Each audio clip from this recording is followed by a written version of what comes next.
You're sitting in a retirement planning meeting. The advisor shows you a chart. 60% stocks, 40% bonds. Balanced, they call it. Diversified. You nod. It's what everyone does.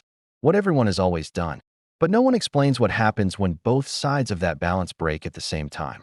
For 30 years, the financial world operated on a promise that certain systems were too stable to fail, that Japanese interest rates would stay near zero, that American debt would always find buyers, that when stocks fell, bonds would rise.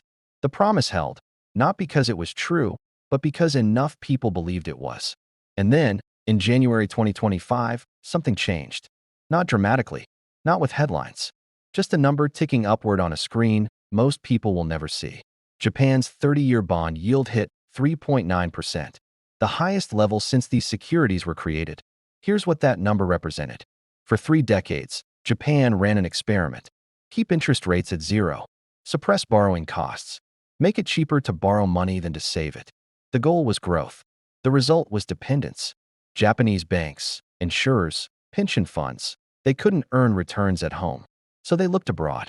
They borrowed yen at 0%, converted it to dollars, and bought American Treasury bonds yielding 4, sometimes 5%.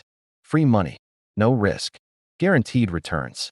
This was called the carry trade, and it became the foundation of global finance. Hedge funds saw it too.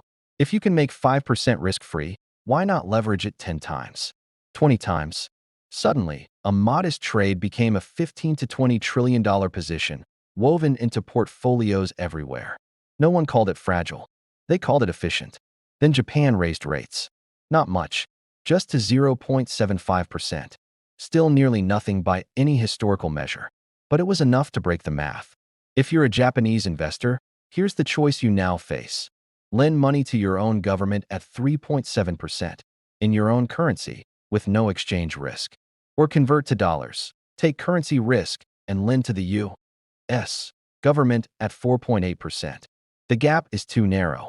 The risk is too high. The trade no longer works.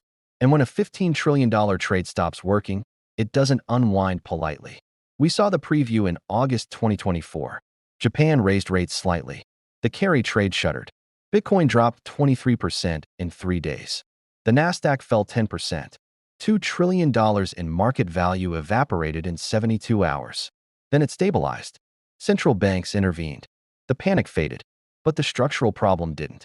Now the U.S. Federal Reserve is intervening directly in currency markets to stabilize the yen, not to help Japan, to prevent contagion from reaching American assets.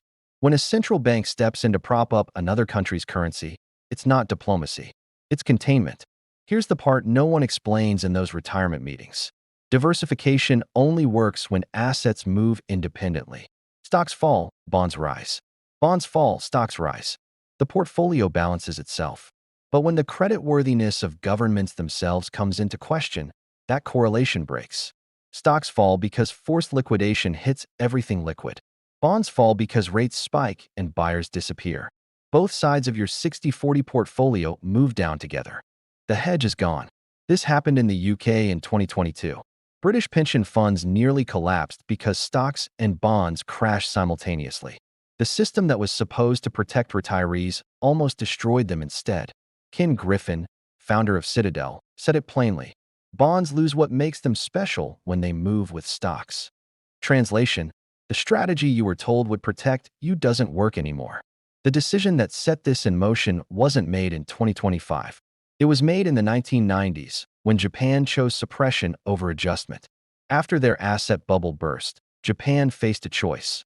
Let rates rise, let bad debts clear, accept short-term pain for long-term stability. Or suppress rates indefinitely, keep zombie companies alive, defer the reckoning. They chose deferral. It worked for a generation.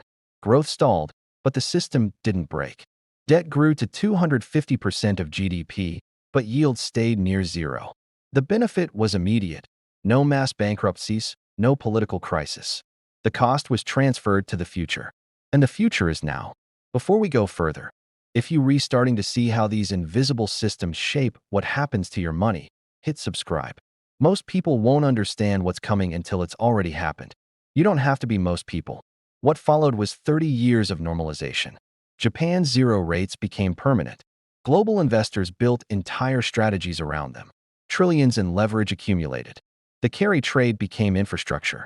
Every year it continued, it felt safer. Every year it continued, it became more dangerous. Because the longer a system runs on borrowed stability, the more catastrophic the adjustment when it finally comes. Japan now holds $1.2 trillion in U.S. Treasury bonds.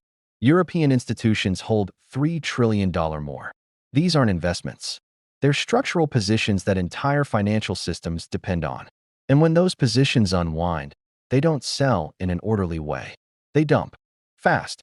Indiscriminately. Look at where we are now. The U.S. Treasury Secretary was asked at Davos how he plans to handle Japanese selling pressure. His answer: "I've been in touch with my counterpart in Japan. I'm sure they will begin saying things that will calm markets down." Saying things. Not implementing solutions. Not structural fixes. Just reassuring language. When the Treasury Secretary's strategy is hope that another country will talk nicely to bond markets, there is no plan. This pattern exists elsewhere. Europe is facing pressure to triple defense spending. Where will that money come from? Asset sales. And the most liquid asset European governments hold is U.S. debt. U.S. regional banks are sitting on hundreds of billions in unrealized losses on bond portfolios they bought when rates were low. If rates spike further, more banks fail. Corporate debt is refinancing into a higher rate environment. Companies that survived on cheap credit now face bankruptcy.